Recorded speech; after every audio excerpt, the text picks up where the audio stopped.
We have the last part of partial fractions, which is unbreakable factor और inseparable factors. अब ऐसे factors रहेंगे ना जिसका फैक्टराइजेशन होता ही नहीं है, जो इनसेपरेबल है. ये term, talking about this term, x square plus B square, ये फैक्टराइज नहीं हो सकता है. अभी थोड़ी देर पहले मैंने फैक्टराइज किया था ये वाला एक्सप्रेशन. बीच में माइनस साइन होती है तो फैक्टराइज होता है, ए माइनस बी ए प्लस बी. लेकिन अगर ए स्क्वायर प्लस बी स्क्वायर होगा, इसका फैक्टराइजेशन नहीं होता है. इसको बोलते हैं unbreakable. It can not be factorised. Inseparable, ये सेपरेट नहीं कर सकते हैं. तो ए स्क्वायर माइनस बी स्क्वायर वाले फैक्टराइज होते हैं, ए स्क्वायर प्लस बी स्क्वायर वाले फैक्टराइज नहीं होते हैं. तो ये केस 3 की ये पहचान रहेगी कि इसका. अच्छा, ये आपको अगर याद होगा तो ये किसका डिनोमिनेटर होता था? साइन एच या कॉस एच का डिनोमिनेटर है, एस स्क्वायर माइनस ए स्क्वायर. और S square plus A square किसका डिनोमिनेटर है? साइन कॉस का डिनोमिनेटर है. तो अब क्वेश्चंस के डिनोमिनेटर में ना S square plus A square मतलब साइन कॉस के डिनोमिनेटर्स आना स्टार्ट हो जाएंगे. तो ये केस 3 पर क्वेश्चन चला जाएगा, पार्शियल फ्रैक्शंस के वो डिनोमिनेटर्स जिसका फर्दर सेपरेशन नहीं हो सकता. तो what was the first case of partial fraction? Was linear distinct factor. Linear distinct factor किसको कहते हैं? जैसे ये s प्लस वन है, ये s प्लस वन लीनियर है, इसके अंदर स्क्वायर नहीं है. डिस्टिंक्ट मतलब ये तो अकेला ही है, वैसे और एक होता तो s प्लस टू होता. और लीनियर डिस्टिंक्ट फैक्टर ये s प्लस वन सिर्फ है. अभी लास्ट हमने केस जो सीखा उसमें s प्लस वन का अगर होल स्क्वायर आ जाए, होल स्क्वायर पूरे ब्रैकेट का स्क्वायर, तब हो जाएगा वो लीनियर रिपीटेड फैक्टर्स. और अब ये तीसरे केस पर आ रहे हैं जिसके अंदर ये डिनोमिनेटर आएगा, S square plus two, S square plus four, S square plus sixteen, S square plus nine. ऐसे डिनोमिनेटर्स जो रहेंगे, यहाँ दिखा दो, S square plus A square, S square plus B square, फिर S square plus four, S square plus nine. तो ये सब डिनोमिनेटर्स पे केस आ जाएगा ये वाला. That is case 3 of partial fractions, unbreakable inseparable factors. तो जब ऐसा होता है अनब्रेकेबल या इनसेपरेबल, इसके न्यूमरेटर में लिखा जाता है बी एस प्लस सी. या अगर फर्स्ट प्लेस पर हो जाएगा तो ए एस प्लस बी, या थर्ड प्लेस पर हो जाएगा तो सी एस प्लस डी. मतलब in short, constant variable plus constant, constant x plus constant. तो ये फॉर्मेट होता है फॉर अनसेपरेबल. अब प्रॉब्लम करना सॉल्व करते हैं तो आपको समझेगा. तो we have Laplace inverse. The question with us, Laplace inverse of 3s plus 1, and it is divided by s plus 1, and beside that we have s square plus 2. So this is the question. Question mark डाल देते हैं. अब इसको let करते हैं. Let same 3s plus 1 divided by s plus 1 and into s square plus 2. This is equal to, पहला तो single factor है तो we just write a upon s plus one for a single factor. लेकिन दूसरा inseparable है, sorry unbreakable है, inseparable है, तो उसके लिए लिखना पड़ेगा B S plus C and divided by S square plus two. That is going to become like this, B S plus C. ये उसके अंदर चेंज आ जाएगा. बाकी ए अपॉन वो तो पहले से लिखते आ रहे हैं, सेम सिंगल फैक्टर है केस. आगे बढ़ते हैं इसके अंदर. अब बाकी सब पार्शियल फ्रैक्शन का सेम है और कुछ भी डिफरेंस नहीं है, जैसे पार्शियल फ्रैक्शन कर रहे थे वही है. That is you right 3s plus one, और आपको लेफ्ट हैंड साइड से डिनोमिनेटर को लेना है, पिक कर लेना है यहाँ से, और a के बाजू में मल्टीप्लाई, a के बाजू में किया मल्टीप्लाई, और डिवाइड कर दिया a को जो ऑलरेडी डिवाइडेड है s प्लस वन. फिर पूरा एक्सप्रेशन बी एस प्लस सी, इसके बाजू में भी multiply, but it is further divided by s square plus 2. तो a के बाजू में bs plus c के बाजू में, जैसा हम लोग हमेशा यूजुअली करते हैं. In the next step we write 3s plus 1 as it is same. s plus 1 cancel out. What do we get beside a is s square plus 2, और bs plus c ये पूरे एक्सप्रेशन के बाजू में आ जाता है s plus 1, because here s plus 2 has gotten cancel out.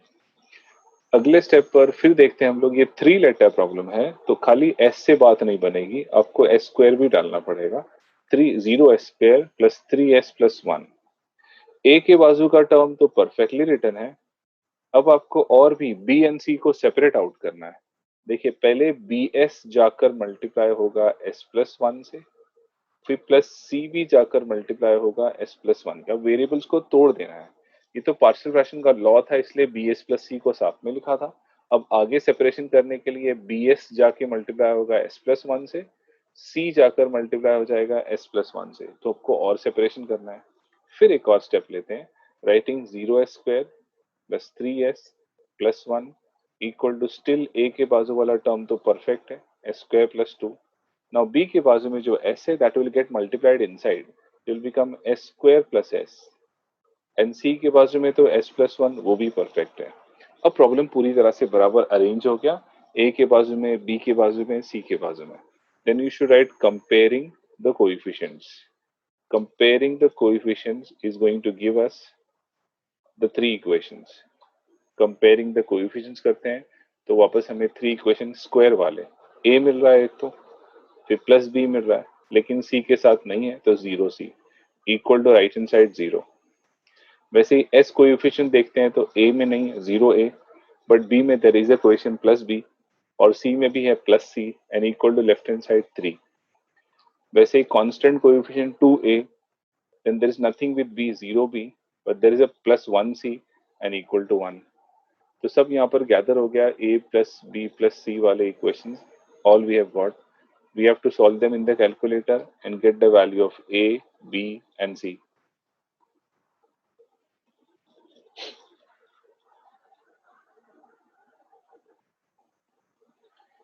I need your help in this.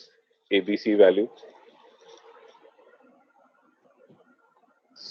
Sir, minus 1/3, Okay. 1/3 and 8/3.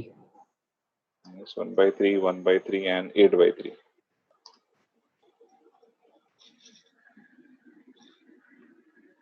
कुछ doubt है मुझे आंसर में, वैल्यूज में। क्रॉस चेक करता हूँ, रुकिए सर। 1 1 0 0। हाँ सर मुझे -2/3, 2/3, 7/3 आया। सर मैंने सही वैल्यूज डाली है।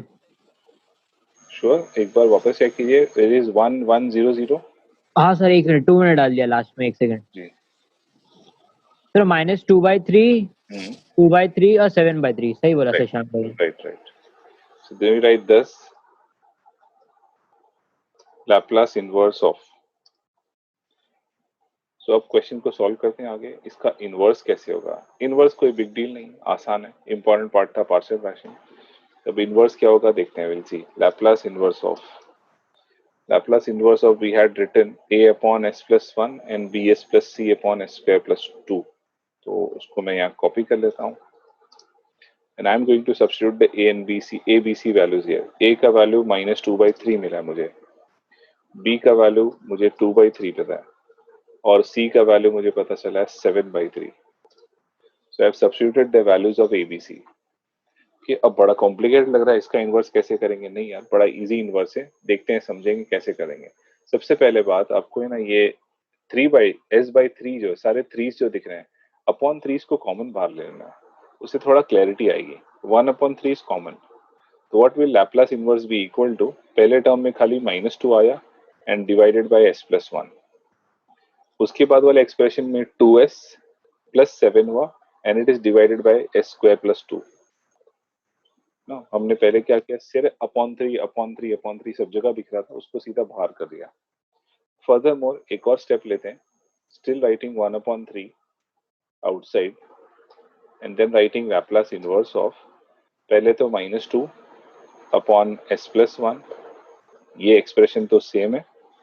उसके बाद आप अलग अलग करते हैं, 2s upon s square plus 2 एक एक्सप्रेशन होगा, then 7 upon s square plus 2 second expression हो जाएगा। तो totally there are 3 Laplace inverses here. एक अपॉन s प्लस 1 वाला इनवर्स है, एक s upon s square plus 2 वाला इनवर्स है, और दूसरा 1 अपॉन s स्क्वायर प्लस 2 वाला इनवर्स है। न्यूमरेटर्स तो कांस्टेंट है, वो लोग हट जाएंगे and we have to follow their inverses. तो अब देखते हैं तीनों के आंसर्स क्या बनेंगे। 1/3 पहला इनवर्स आंसर में -2 को साइड में किया, 1 अपॉन s प्लस 1 का इनवर्स e⁻⁻1t होता है। सेकेंड केस में 2 को साइड में किया, s upon s square plus 2 का इनवर्स क्या होता है पता है? cos of, what is the cos angle going to be? It is going to be a square root because 2 is a not a perfect square number, cos of √2t हो जाएगा। फिर plus 7 into 1/s² plus 2 भी हो जाएगा sine of it is going to become √2t and divided by, क्योंकि यहाँ पे divide भी करना पड़ता है, divided by √2 sine of √2t divided by √2 sin AT upon A. So this way is going to be the answer.